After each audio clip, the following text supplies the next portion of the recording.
Hey. Oh my gosh. Y'all, thank you so much for coming to be with us today. I am so thrilled to be bringing you this amazing time with us as we are kind of finishing off the year here, but all of these tips will be incredible for you. Today, we are going to look at maximizing your podcast's earning potential. This is a little, I suppose, the way that we build it, it's a little bit of a guide to seasoned podcasters, but I have to tell you that the majority of the things that we're going to be talking about today with our amazing guest can be applicable to anybody who either is just starting a podcast or has been around for a long time. And whether you have an audience of 10 people all the way to hundreds of thousands of people, you can always get better. And the way that you are able to scale and use the information that you're going to be learning here, every single one of you has this insight. And if you do not have the insight right now, you will absolutely have a little bit of a to-do list when you get moving forward. Because as we know, everybody just really wants to talk about money and how to make money, regardless of whether it's podcasting. Sometimes it might actually be with something else that you're creating in this space. But I am so thrilled to be able to have as the driver of the conversation, my amazing co-host today. We've got Mario Armstrong in the house. Woo! Hey! Yay, What's up, yay. good people? I know. What's up, everybody? What Hello, is Elsie. up? My God, you know what, Mario? You Yes. are literally I've seen you like on TV. You're a 2-time Emmy award winning, as you can see in the background. Oh yeah, we did get a couple of doorstops. Yes, we picked some dude. doorstops along the way. Yeah, we did. And what's really cool about this, Elsie, is that Yes. it's independently won. So all you independents out there, this wasn't like some network that we were associated with and then we got lucky. We fought for this dream to build this show from nothing. Yeah. And the first season is a season that we ended up submitting for. We didn't even think about it. It's a whole story. But the point that I'm trying to make is independence. You can get some hardware. Don't let your dream escape you, is my point. Yeah. And then y'all can put it behind you the way that Mario Yes, has it.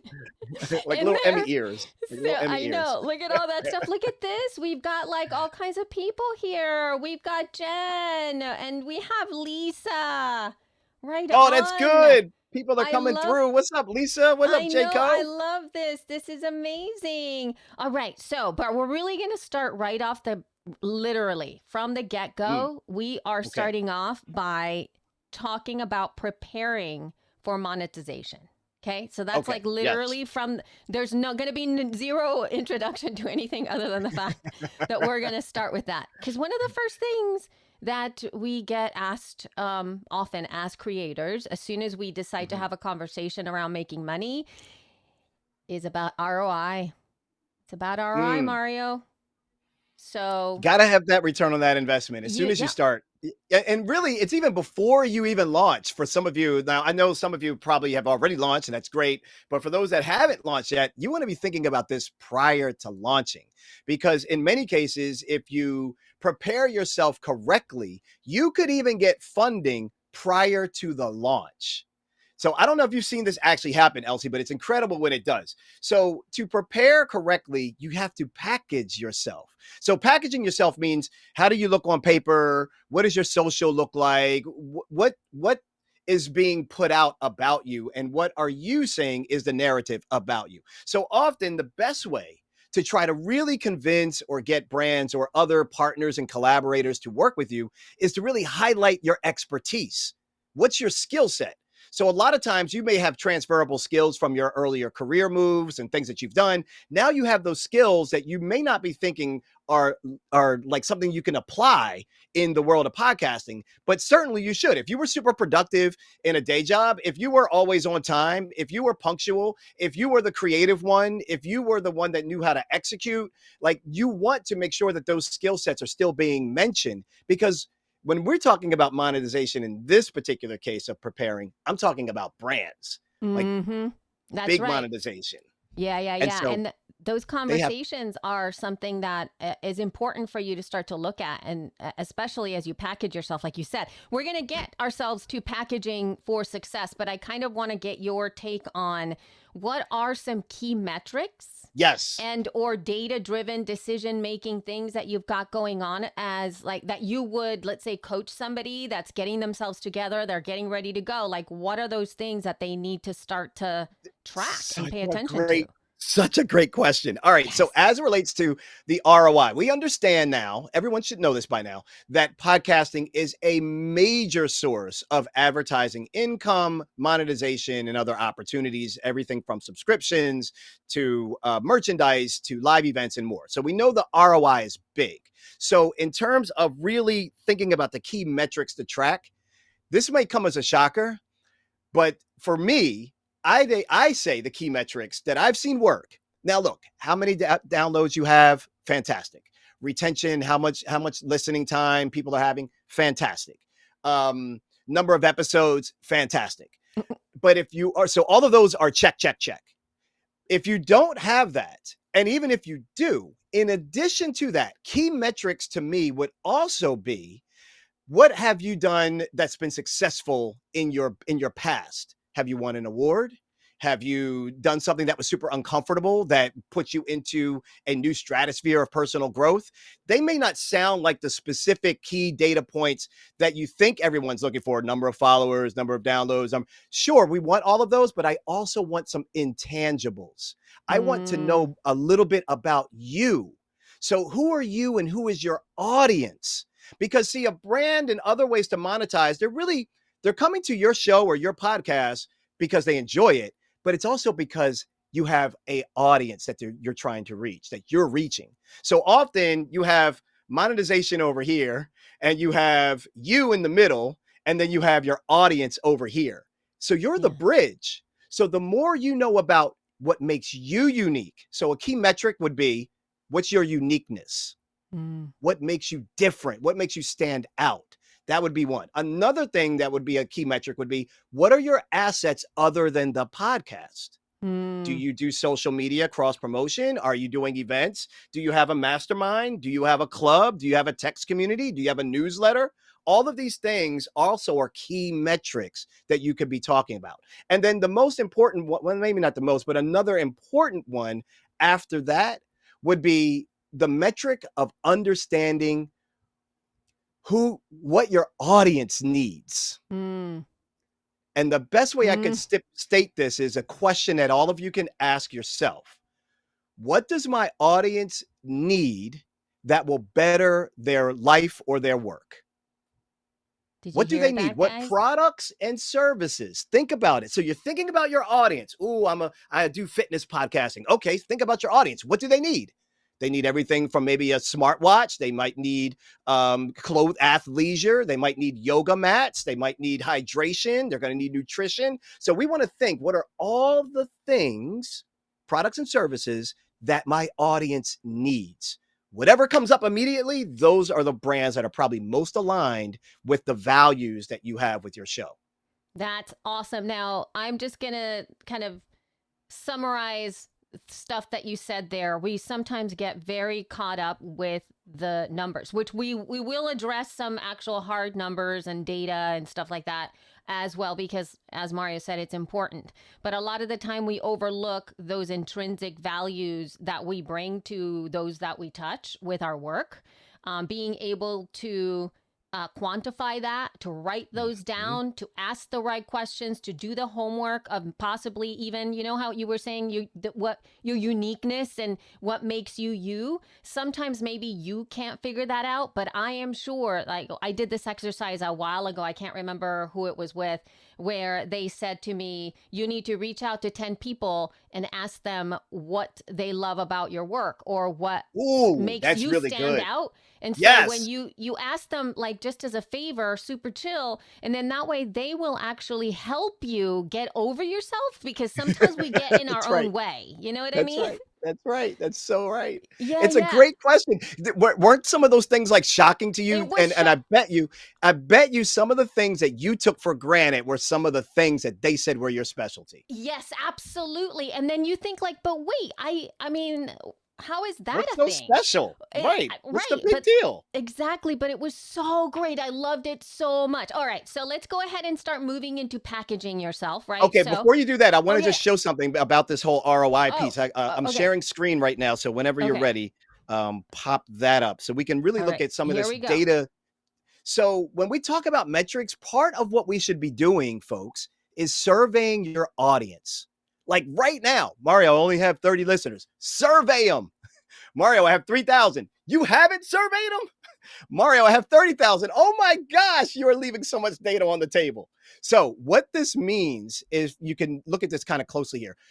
This was a survey question. We do this with our clients, but you could grab this question and do it yourself, put it in Google Docs, make a survey, super easy to do, making a Google survey. The question here, though, is very important. Choose only the top 4 categories that you'll be spending the most money in over the next year. So imagine you sending this out to your audience. You're going to find out their top 4 priorities of where they are going to spend their money. Now you have data as to what's important to them, and that will also help you align with the brands that you can say, look at this. I do a finance show, but 50% of my listeners are investing in health and wellness over the next year. So that's why I'm coming to you, yoga company, or that's why I'm coming to you, Planet Fitness. So now you have proof points. So the point of getting data from your audience is to actually share this data with brands to convince them that you know your audience and that there is a true alignment for the two of you. So I just wanted to show the importance of getting your audience surveyed. I love, love, love, love that. And I'm sure we'll probably come back to that in a little bit here. But in terms of packaging yourself, I think Yes. moving forward with the survey idea there, right? So give me a little bit about the power of personal branding. We already like touched slightly on that because we're looking at ourselves. So what is it? What is that? What are the 3 steps to effectively package yourself? Maybe that you can cast a light with us about. Okay. Okay. All right. This is really good. All right. So the 3 steps would be step number 1, get clear on who you serve. I know you're looking for the tangible thing. I'm going to give you a tangible thing, but I need you to get the intangible right because it's not going to matter how pretty it looks when I give you what you can put it on or where you should apply it if you're not clear. It's okay for you to be a CEO of your podcast and be uncertain as to where you're going. It's not okay for you to be unclear as to where you're intending to go. You understand the difference? So we need to get clarity, and that's that uniqueness. What truly makes you different? Go 3 layers deeper than what you think it is. We're an interview-based show, and we talk about health and fitness. I don't know why I'm on fitness a lot today. I must need to go to the gym or something. But I'm on a health and fitness kick, Elsie. I don't know why. But, it's not just that. Okay, who? Who are those folks and what do they do? Are they women? Are they women in a certain age group? Do they live in a certain part of the country? Are they middle of the country, the West? Are they all, do they eat certain foods? Like, who are these people? Get specific. And then I would say the next 2 things are really important. Number 1, a media kit. What goes on this media kit should be very simple. You should have a clear image of you, not a fake headshot or a headshot that's done like you would maybe post on LinkedIn, but an action photo. Something that shows you having fun or smiling. Unless your podcast is something that's very serious and stern, then give us that. But give us personality that goes in alignment with what you're communicating about what your podcast is about. Images give 1,000 words. Use the image really smartly. So I'd say 2 to 3 at max go on to and we call it a 1-page media kit, although it can be 2 pages, but nothing longer than that. And then on that media kit, you really want to highlight your story in about a paragraph. You don't want to have a lot of text. And you want to be able to give anyone, a guest, a collaborator, a brand, or a partner that you want to monetize with, an idea as to what you talk about and some of the things that happen on the show. That's it. No pricing, None of that stuff goes on there. You leave that for the conversation. You don't put how much ads cost and native ad reads. You don't do any of that. You're just trying to introduce who you are with credibility. So let me back up. There's 3 things that should be on your media kit. Credibility. So who are you? What do you do? What do you talk about? What have you done? And then you want to make sure it's concise, not a lot of text. Kill the paragraphs, make it really, really like a couple sentences at a time. And then you want to build a connection, and you want to connect with whoever's going to read or see this by having a little bit of personality with the images and a little bit of your story. Then I would say the only other thing that we've seen skyrocket very well is having a video. And this video is a sizzle reel of who you are. Not a sizzle reel necessarily of just a podcast, but a sizzle reel, 90 seconds, like a movie trailer, 90 seconds of who is Elsie. So you pull bits and pieces of all the conferences that Elsie's been at, all the lives that she's done. You would see a picture of this and some video. You would hear a little talking point here and a talking point there. And then next thing you know, you're looking at 75 seconds worth of greatness that's going to make Elsie be like, is that me? That's me. Oh my gosh. On that video? That's me. But when you do that, you're communicating trust.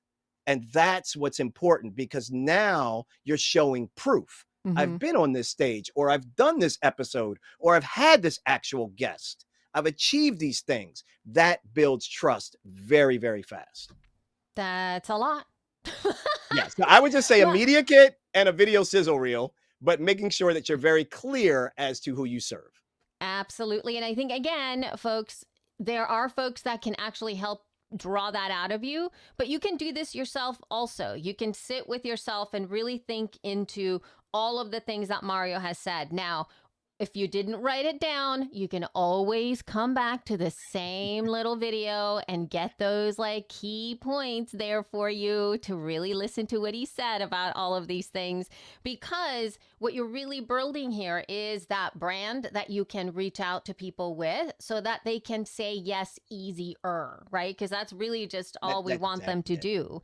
Now, I saw that you shared with that screen share that you were thinking about once you surveyed, right? You saw the key focal points of people you might, and brands that you are reaching out to that might align with your stuff, so that you identified some of the monetization opportunities that you might have at that space. So how do you, let's talk brand specific. How do you identify potential monetization opportunities with a brand? Great question. I love this series. You really do your homework on this. This is great. No, because you know who you're fighting for. So you know these are like the questions that they absolutely need the best answers to. Okay, to identify the brands, I think the first step I gave a little bit early in this was that number one question: what products and services does your audience need that will benefit them? What are those products and services? So is it soap? Okay, then maybe Dove is on the list. Is it sleeping at night because, they need to get better rest? Okay, then maybe Sleep Number and comforters and pillows and weighted blankets should be on the list. When you start thinking about the products and services that serve your audience, most times we think about what serves the podcast. But you should think about what serves the audience, and that will really open you up. So that's step one. Then step two is the minute you come up with a list of 10, I would like all of you to do this. Think, what are the products and services that my audience needs to benefit their business or lives? Okay, go. Write down 5 companies or 5 products. Boom, boom, boom. You've written them down. Perfect. Now, guess what? We're going to jump from 5 to 15 like that, because every single product or service has at least 3 competitors. This is true. So did you say Verizon? Fantastic. AT&T and T-Mobile get added to the list. Yeah, yeah. You're right. Did you say, Target? Great. Walmart, Wayfair, and Amazon get added to the list.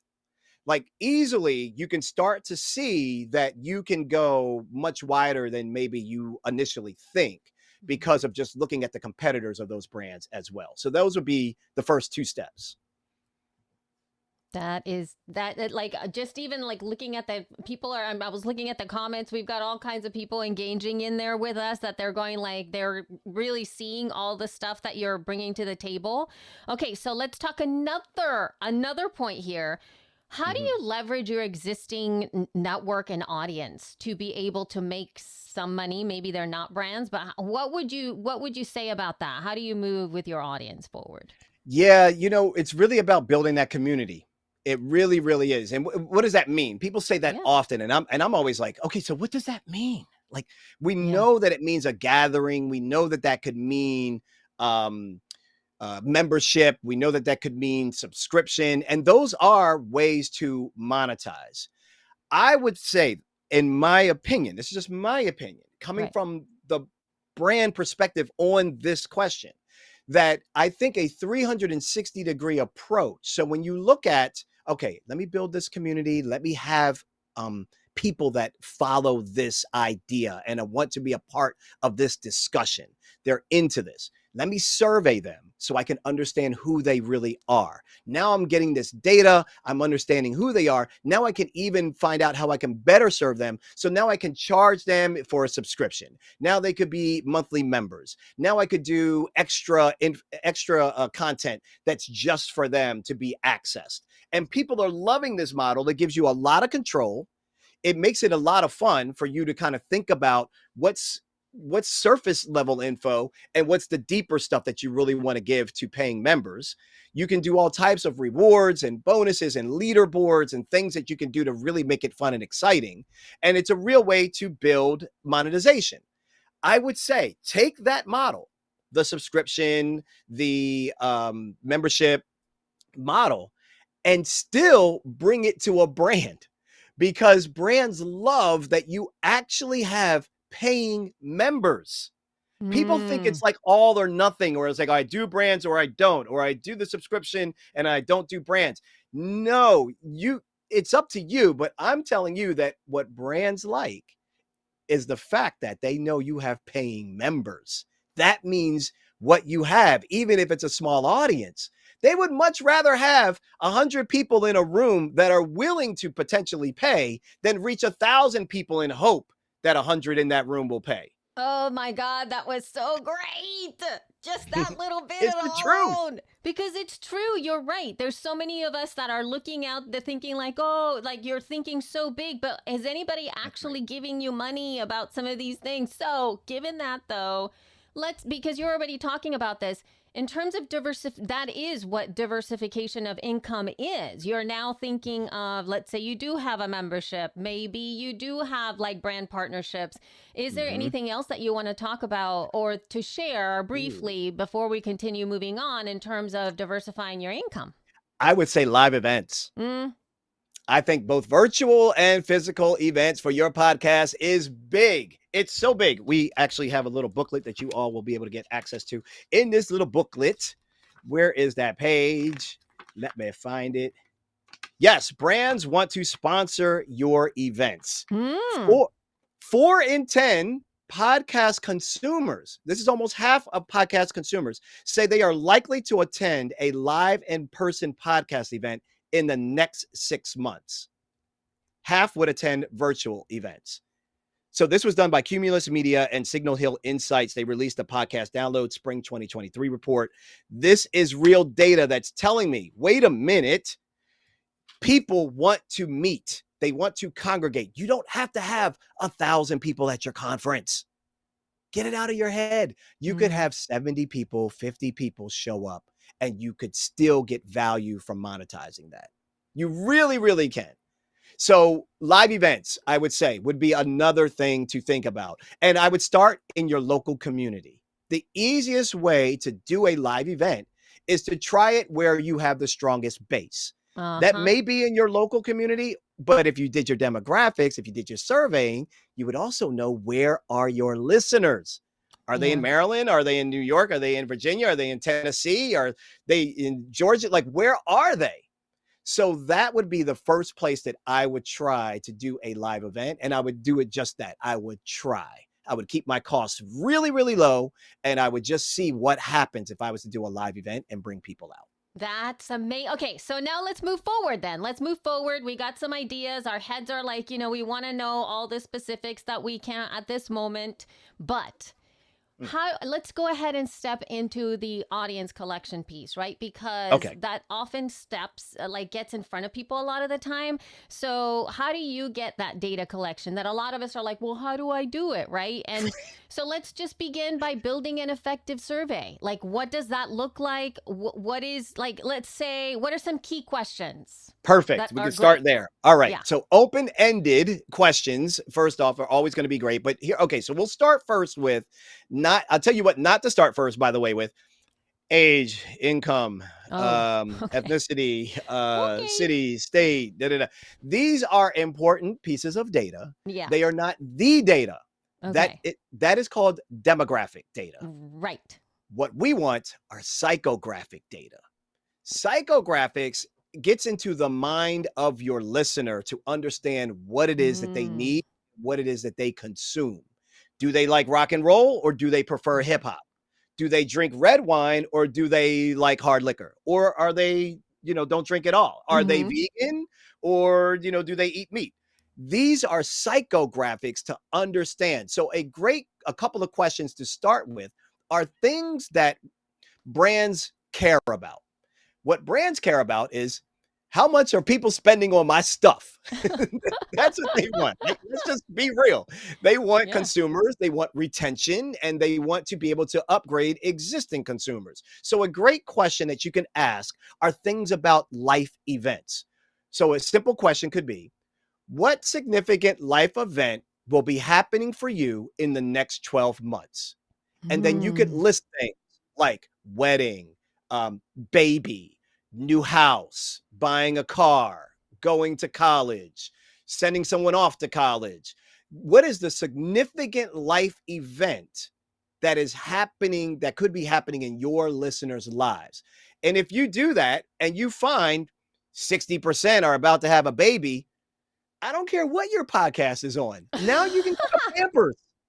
I don't care that you talk about, Yeah. sports or that you talk about money and finance. It may seem weird, but you will say the reason why we have a partnership with Pampers is because 62% of our audience are about to have a baby. Yeah, this Congratulations. is true. It's amazing. Yeah. So you make it personal to your audience so that it makes sense.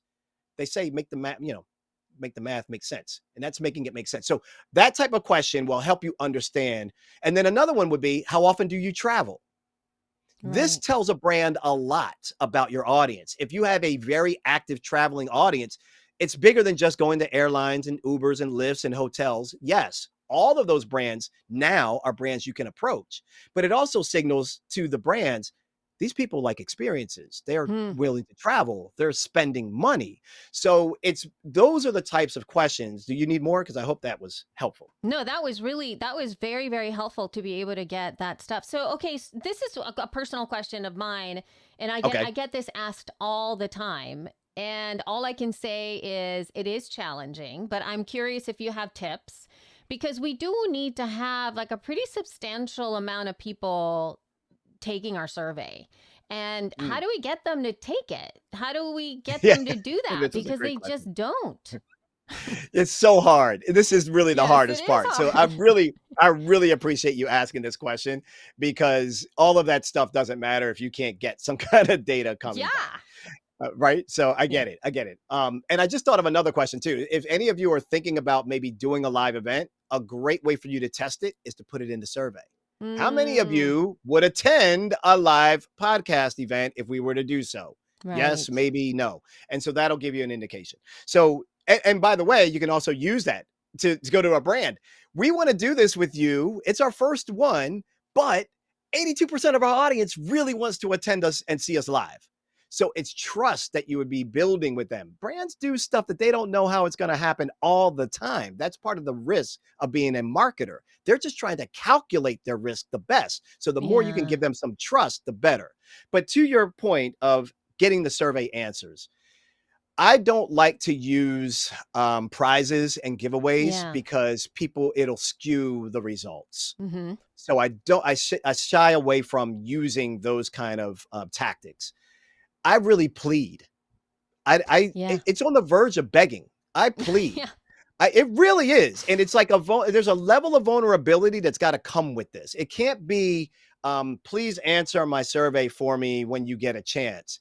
It has to be positioned in a way where they feel they're contributing to something that's going to better help them. Yes. So I word it like this. I say, look, I know you don't want to do another survey, but this means the world to me. Could you do me this small favor? Like, I really am pouring it on thick. I need to know more about my audience in order to bring better content, better guests, or the guests you really want, or brands to sustain it so that we could hire and get more people, buy some equipment. I tell them what I'm using the data for. And that usually really helps to drive and a more of a connection to a feeling. Maybe it's guilt. I don't care. I just want them to feel it out.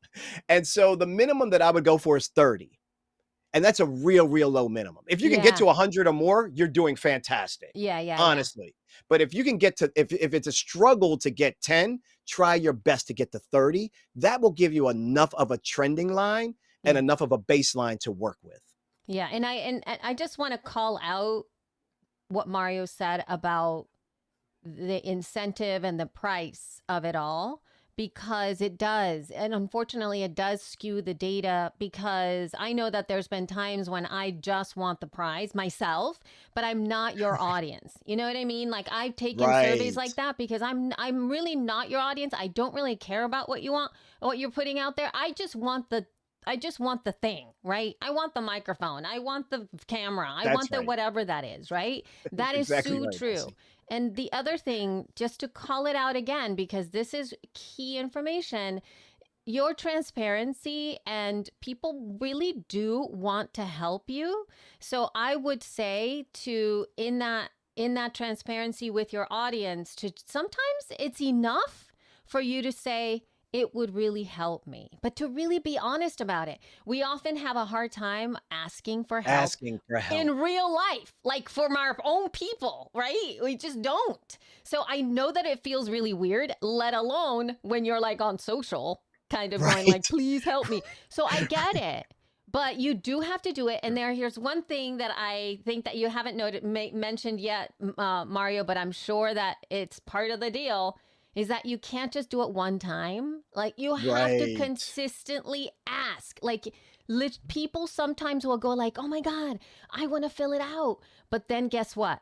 Something interrupted them from wanting to fill it out to whatever, right? Yep. So Life happens. That's right. life happens. So remind them, and it's okay, because I'm cool with that. I'm glad to get the reminder and go, yeah, oh yeah, I was supposed to do that thing, because I really do love you and I want to do it for you. Okay.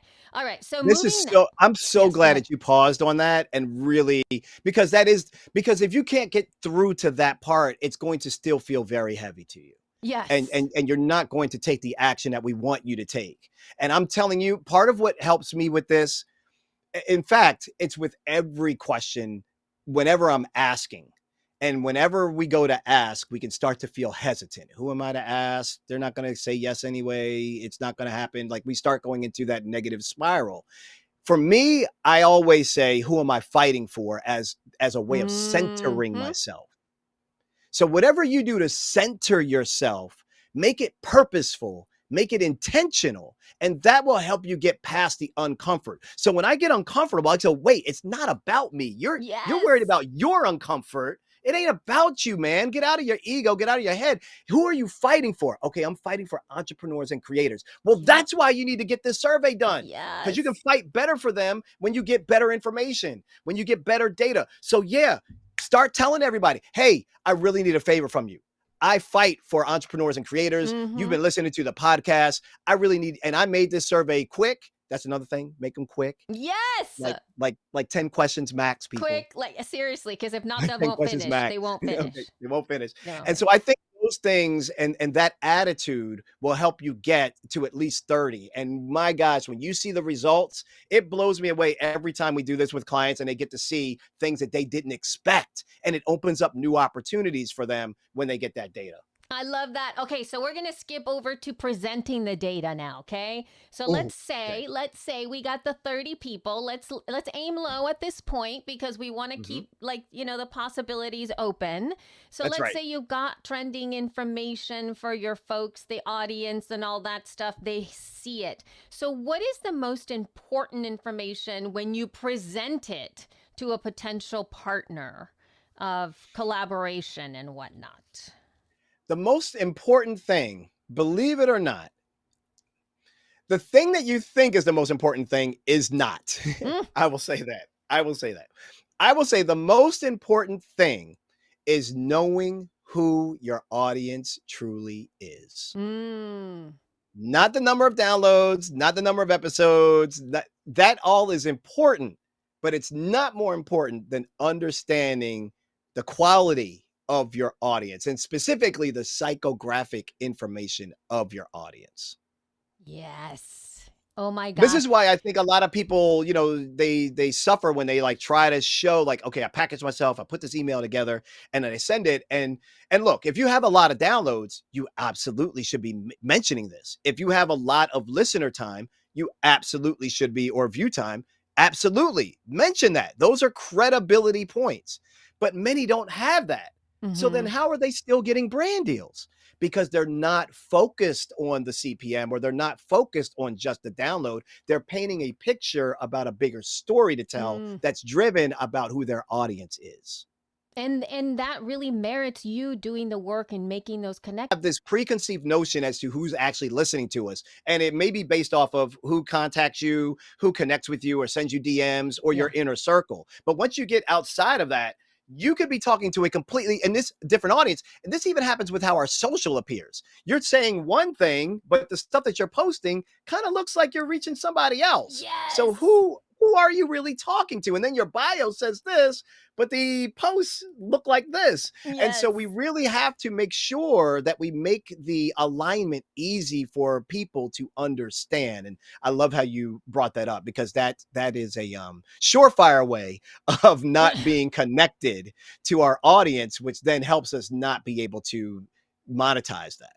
Yeah, no, for sure. Okay, so let's explore some monetization opportunities, right? Hmm, okay. And you talked with me when we were chatting prior to this event.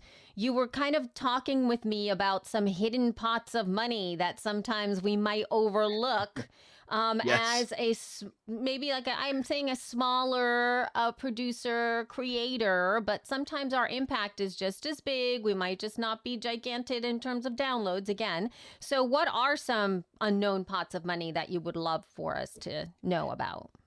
Great question. And to your point, everybody, the ad spending is shifting.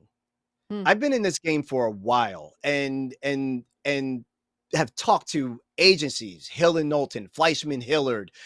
It goes on and on, like the different marketing agencies and the different brands, from CMOs to social media directors to people buying ads and doing live events, like at CMO level of big brands, as well as smaller companies.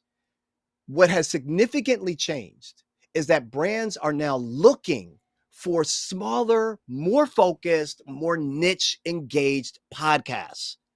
It's okay that you have a smaller audience if they're engaged. In fact, that's what they want. The times of reaching big podcasts, that won't change. But that's like a Super Bowl ad. They're going to do that for an exposure play. But now they're saying, how do we find Mario? How do we find the podcasters that are in our sweet spot? Because podcasters are trusted. Podcasters have a automatic kind of authority that you may not be aware of, that brands see. Brands see you as an automatic authority in your niche when you're consistent with your podcast. And so even if you have a small audience, it's absolutely monetizable. In fact, in some cases, better than some of the larger audiences. No lie. It really depends on some actors. And I'm bringing all it up because the unconventional monetization avenues that could work for you, now understanding that even with a smaller base, but you know them well, can still get you into big brands. You then need to know, well, what are those unconventional spaces? So in every brand, there's about 6 different departments where there is a budget. There's H&R and diversity, or Mm. H&R, HR. There's DEI, diversity, equity, inclusion. There's the communications team, which usually is PR. Then you have marketing, the CMO's office. Then you have events. They have their own budget. And then you have corporate social responsibility, CSR. They have their own budget. That's just in one brand. So if you know that you are more of a B2B podcast, then, and you know that maybe your podcast is about helping people navigate their careers, well, then HR directors would be your target, not the CMO. Right. Yeah. Because they are the ones that are into recruitment and retention and career track and blah, blah, blah. Or if your show is about women and it's diverse and it's inclusive, then maybe it's the DEI budget that you should be going after. If it's an event, it's budget. If you're doing something that's so good, that should be the corporate social responsibility budget. CSR is where we got our most significant brand income from Capital One. I would have never thought that that's where Capital One, I thought we were going to be talking about credit cards and kind of like pitching their sign up for this credit card. What they wanted to do was support our podcast because it was positive and inspiring. And they said, hey, do you think you could interview some of the partners that we have? Dress for Success, an organization to help women get into the workforce by giving them interviews, mentorship, and clothing and accessories so they can go look good on interviews. And they knew our show was about positivity and inspiration. And so we started having segments that were interviewing Dress for Success people with a small shout out to Capital One. So Capital One now goes back and they go internally and they go tell their departments, look at what we're doing good in the community. We're supporting Dress for Success, and we're also supporting this content platform that's helping to bring exposure to the things we're doing good in the community. Yeah. And then we just had to make sure the content fits and that it makes sense authentically for the audience. But that was a significant that was a significant deal. And I had hardly any listenership.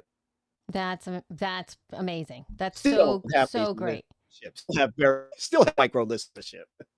Yeah, no, it's like, and so if I'm thinking about this, we are coming up here on the hour and we do have some questions that I would love to get to. But before we finish up, I really would love it if you can. So let me like wrap up really quick, not wrap up, but like sum up what we've been talking about. We've gotten, survey, getting to know your audience, some key things that we need to put on the media kit, how to lay out that data, how to tell the story to our sponsors, all of that stuff, right? But there's something that you really brought home in our conversations as well, which is that 11-minute discovery call. So can you talk to us about what that is so that we can move, because I think that this is it's great. So yes, please go. Got it. So here's the thing. Everyone, do me a favor. Don't pitch your idea. Don't pitch your podcast. Instead, pitch for an 11-minute call. The reason why you want to do this is because everyone else is doing the opposite.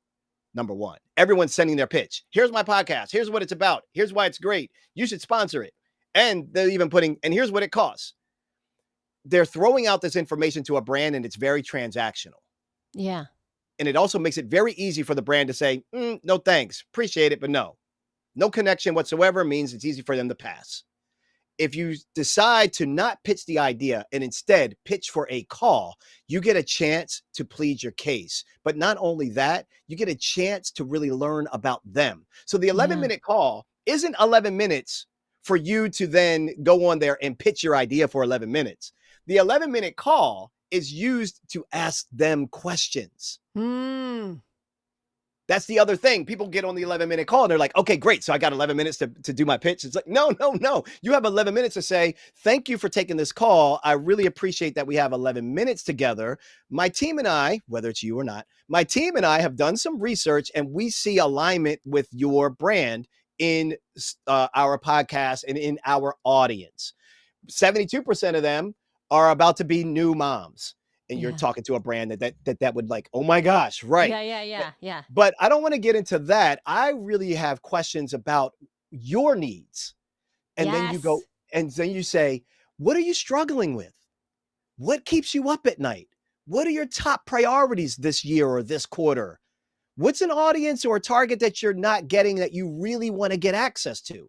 You're asking open-ended questions the entire time. They should be talking 80%, you 20. Yes.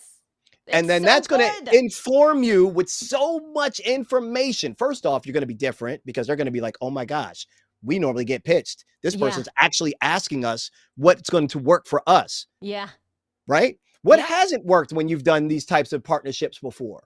Mm-hmm. Oh, well, what hasn't worked? We haven't gotten good reporting, or they didn't follow up, or blah, blah, blah. You can find out so much detail, and then you're going to use that information to follow up with them. You're going to say, great, thank you for the 11 minutes. Sometimes I'll say we can keep going. That's their call, but you don't lie. It's 11 minutes, so you keep it to 11. Yeah. And then the reason why you say 11, by the way, is because people are more likely to say yes to taking your call.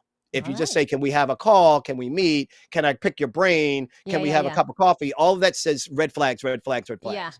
Yeah. And if you ask me for 5 minutes, I don't believe you because the last person that asked me for 5 went 25. Yes. And so there's no trust. But if I say something very unique and different, 11 or 12, it's off, it's different. You pay more attention. Yeah. So for those reasons, we've seen that be a very successful strategy that helps you get in the door to have the conversation. And then you say on that conversation, you end it. Thank you for this 11-minute call. Here's what I'm going to do. I'm going to get with my people. We're going to take all the information you shared. We're going to put together a custom presentation. It's a draft that we would love to get your feedback on. Can we set a date and time now for next week? Like push. Sometimes, most times they'll say no, but you gotta push because every now and then they'll say, okay. And you say, okay. And then you present it to them. Don't email them the presentation. If you have to email it because they won't meet with you, email it with a video. Make that video less than 5 minutes, but do like a screen share or one of the easy tools that you can do to capture your screen and make it quick so they can at least hear you. If you don't want to be on camera, that's fine, but at least hear you present it. I love that. That's such a key. That's so amazing. It's a game changer. It really is. And it makes you different than everyone else that's also sending in pitches. Absolutely. And part of this, guys, you have to also understand that this isn't like a one thing, like it's not very, I don't know how to say this. It's not transactional in the sense that, when you go shopping for a product, you go and you say, I want that couch. And then you pay for the couch and you get the couch. With this kind of stuff, sometimes the people that you're talking with, they don't even know what they want either. So that's so like true, Elsie. So then you're sitting there and you're going what is it? How can I help you? What is it that you need? And they'll probably go, they'll be sort of a little bit shocked and just go I actually don't know what we need. And so that's when you get an opportunity to be like, hey, do you need access to a community? Have you been communicating, let's say from my end of things, right? Our podcasters, would you like to talk with more podcasters to feel like what's going on with them in their daily life? Like, what are they going through? I have access to a bunch of podcasters through my podcast or whatever, something very specific where they're able to see all this stuff. It's right. It's anyway. I want to get to Q&A. So okay. Yes. Let's go for it. Do you have anything else to wrap that information there? I'm going to see if I can put some of these questions up there because we do have a couple of them in here. Okay, that'd be great. Yeah, let's do some questions. I'm all for it. Have if I can find it, I think I have them. Yeah, in my while channel, you do that, I'll just say that the playing field has really become a lot more leveled. And look, many of you also have a back catalog. And we don't talk about this often enough, in that so often we think about brands and maybe monetization of the episode that's tomorrow or the episode that's next week. And we're thinking ahead and we're forgetting the 100 episodes that we may already have in our back catalog. Yeah. And so really thinking about, wait, I can use software to place ads into my back catalog with a new brand that I'm now doing something with. That's what I mean about understanding all of your assets. So you go and you talk to a brand and you say, hey, we have 120 episodes. We're going to be doing social media posts. We're also planning to do a virtual event. We want you to be a part of all of that, as well as the new episodes going forward. So yes, while this is a 3-month package or a 6-month package going forward, we're also going to include you in all 100 previous episodes. Yeah, it's always great. They'll totally be like, woohoo! All right, here's the question. If we found out that our audience is not who we intended to be originally, do we adapt to the facts or do we pivot to reach our original intended audience? Oh, J. Cole, good question. What is in your heart is what I would say for you to do. It's got to be, you have to, please don't switch for the sake of trying to reach an audience that doesn't feel true to you. That would be my advice. Is just be true to you. If that audience, if the pivot's not a problem for you, and you're like, oh, I just didn't know that that's the audience that would be into this, and you can switch to that, and that's okay with you, then yes, do it by all means. But if you feel like, no, I don't know how, I'm still not reaching the audience I want to reach, then I would give it a little bit. If this is new, I would give it a little bit more time. If this is something that's been happening for a while, and this pivot is really obvious in front of you, then I would say, yeah, you really need to consider figuring out how you could make that pivot work for you. Yeah, I'll answer that from the producer end of things. And in full disclosure, I'm sure those of you who have been doing this for a while realize that podcasting is not particularly the easiest thing to do at times.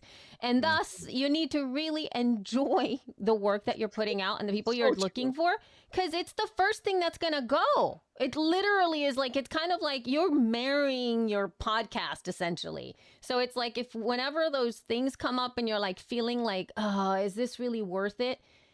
Like if you really don't like it, you're gonna quit. But if you really, really love it, it's a little bump on the road, but you still can tap onto that love that you have for it. But you can't do it if you really don't feel it. It's gonna be not okay. All right. No, you're so right. Joy goes out the window fast if you do not enjoy what it is you're doing. And I would say, think about it this way too. I look at everything as a primary audience and then a secondary audience. Yeah. It's okay to have two different audiences. So you may have a secondary audience that's not your primary target. That's okay. That just means you need to work a little bit more on trying to figure out how to find those people and get that message to them so that they can find it. You know, my friend Arlen says, be you so that others that are looking for you can find you. And it's like, it's a really great point. Like, don't shy away from who you truly want to be, because eventually those people will find you. Absolutely. All right, here we go. Second one. Do you recommend sending your one sheet to brands via email, LinkedIn? I think you kind of answered that question, but yeah, go forth. All the above would be the best way, in my opinion, would be to send it via email. If you can get an email address that ends up being valid, that would be the best way, but you may not always get their attention. I would also have more than one contact at a brand. When we do the work with our clients, we're giving them 3 contacts per brand to be able to pitch, because it's usually a team of people that are going to be involved, and you don't know who on that team is going to become your advocate internally. So having more than one person to reach out to is very important. So I would say that. And then I would say, don't underestimate DMs and like Instagram and social, because sometimes an easy way into the brand can be to start a conversation behind the scenes in social to then see if you can get to that 11-minute call. That is great. All right, here's another one. How do you measure, prove engagement with one-way broadcasts like a podcast? This is a really great question. Thank you, Carlos. Leave that up on the screen. I want to see that again. How do you measure, prove engagement with one way? Okay. I do this by having my audience, and this goes back to something I didn't mention earlier about surveys. I tell my audience in the podcast episode, hey, I need you to do me a favor. Go to my show notes, click the survey link. This is a really big deal. If you've listened to this podcast, if you've gotten anything from this, if you've written a note down or gotten some value from this, the exchange that I would love to have from you is to answer these 5 or 6 questions on my survey. That is going to really, more than a review right now, more than the typical, share this, do that. No. go fill out the survey. I need to know who you are. I need to know where you live. I need to know what you're into. I need to know what type of guests you would prefer, or what other information or topics you want me to cover. I use the survey as the way to acquire data that I can then use as a provable metric, because now I'm showing brands or partners or anyone else pie charts, bar graphs. I'm showing them data that I got from the actual audience that listens. Yeah, and it's challenging, Carlos. I can hear I hear you, and I think I've at the beginning of this year I wrote an article, kind of looking at my last 10 years of podcasting, if you will, for one podcast. And one of the biggest things that I had seen is that it used to actually be much easier for me to get feedback from my audience. A lot more. I sometimes would have to just say one sentence, and I would get all the feedback. And now I've been talked about this in the podcast openly and said, it is much harder for me to get one piece of feedback now. I have to say it on the show so much more times. I have to make sure I post it on social all the time. I need to have like a system for continually pushing out and asking the questions all the time.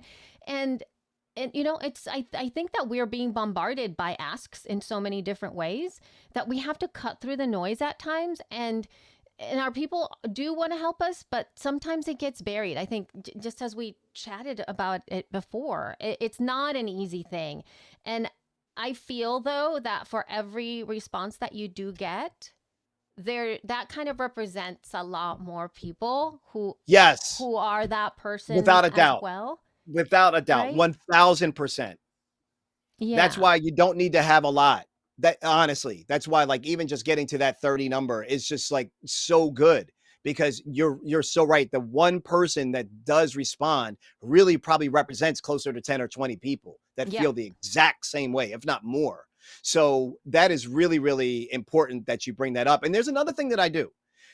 We got to get people to a platform where we can touch them again. Right. And a one-way platform like podcasting is difficult. So what are you doing to get them to a newsletter?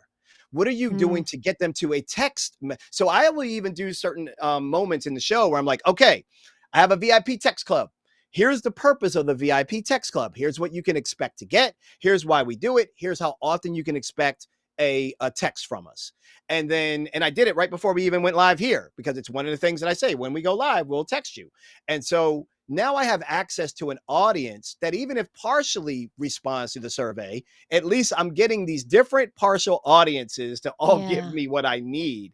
And so, yes, it is a little bit of work for sure, but we want to try to be thinking about how can we drive people from the podcast to something you own, and what's the incentive that would really help them want to do that.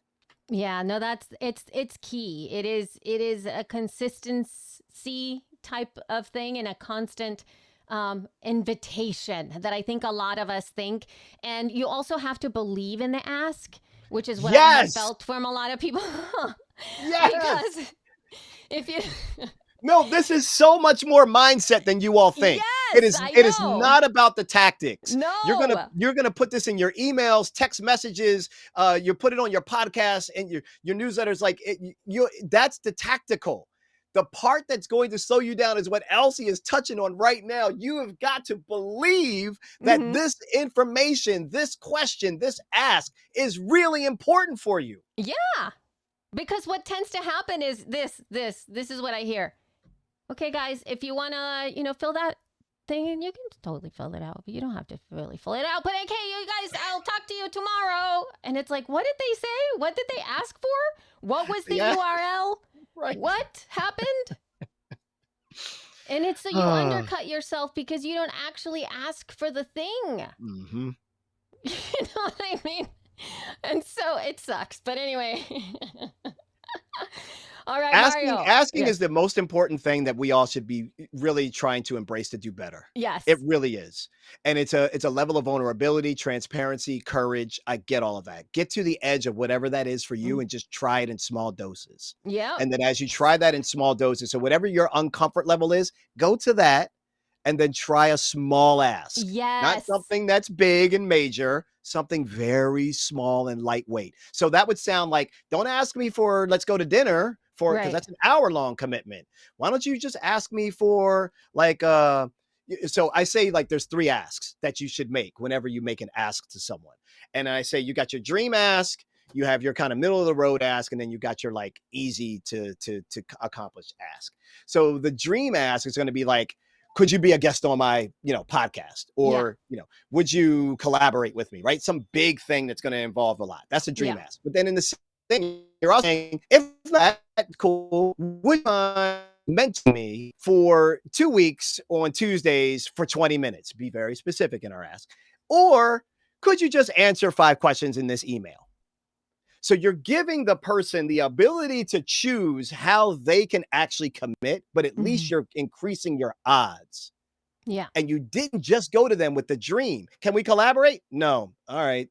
The opportunity's now gone. But they may have said yes to answering your 5 questions in an email. Yeah, so you that's keep true. the relationship alive. So we just have to really get more strategic and more believable in the reason why we need the ask. And that's why I always go back to, who needs me to ask this question? It ain't Mario. It ain't Carlos. It ain't Elsie. It's all the people that are expecting you to be able to give them the greatness that you've been giving them is expecting you to step up and ask that question on their behalf. Totally. That's so good. All mental. Break And through on that, that people, note- and you're going to see a big change. On that note that you're wrapping it up, like we're wrapping it up now, I'd love for you to tell our folks where they can work with you, where they can connect with you, where they can ask you. Yes. Ask your questions. Go, Mario, go. Do it. In fact, I would love for someone, you know what I want to do? I want to do an experiment. The first person to send me a DM on Instagram that's watching right now, I'm going to give you, I don't know, if you want 20 minutes of free time with me for a one-on-one call, let's do it. Like we'll look at your podcast, we'll audit it, we'll talk it through, we'll answer any questions, and we'll get deep. I'll do that. No, I want to see if anyone's really paying attention and, and wants to take advantage of that. But there is something good that we are giving you all that you can use. There's a booklet that is available on the website that I'm about to drop. And a lot of some of the detail points that we talked about and like the 4 meaningful things to getting brand deals and things of that nature, this will really, really help you with that. So go to getsponsorshipmoney.com. It's on the homepage at about the middle of the page. So we do ask for an email address so that we can send it to you as a PDF. And we do say that we would send you an email. I think it's 2 times in a month. So it's nothing major. It's nothing crazy. But go to getsponsorshipmoney.com if you want that free tool. And that would be a way to also reach out to me. And then I would say Instagram, at Mario Armstrong on Instagram. Follow me there, as well as DM me any questions you have. I love that. Thank you so much, everybody. Mario, you have been amazing. Thank you for your time today. Everyone is going to just love this. Look at this. Maria said, thanks for being on Libsyn's YouTube today. I'd love to chat with you for 11 minutes. Maria, done. Done, Maria. Let's make, and I love that you asked for 11 minutes. Even easier for me to say yes. Let's go. That's so great. I love that so much. And yes, for sure. Send so everybody, me your email. First of all, thank you all for showing up. And also, just as a quick note, we do have Dave Jackson who comes in here and teaches all kinds of wonderful education about how to podcast with Libsyn here every month. You can find the links in our channel. Please do subscribe and follow us here. And also, we do have our very last live event on December 7th, where we're going to have Brian and Dave and Rob and I. We're going to talk all kinds of wonderful things that happened, top news stories, wonderful hardware we want, and possibly all kinds of good times in terms of what we want to see in podcasting for the next year. So we'd love to see you back here. But Mario, again, thank you so much. I so appreciate you being here. And everybody, follow up with Mario. Follow up, people. We have people. Jaina just followed up. We got Mark followed up. Sky Talkers followed up. We got people jumping in. So that's great. You all are taking action. And that's what Elsie and I really want you to do. Not just consume the information, but take action on it. Thank you all for your time. And thank you so much for your prep. And Elsie, your team has been great. Corey and everyone else in the background. shout out to all of you for making this very seamless and super professional. Oh, It thank takes you a so team, and I much. want people that are watching to know, like, you want to step your game up, like, this is a great model to follow. Oh, thank you. All right, folks, and we will talk with you next month. Peace. Bye.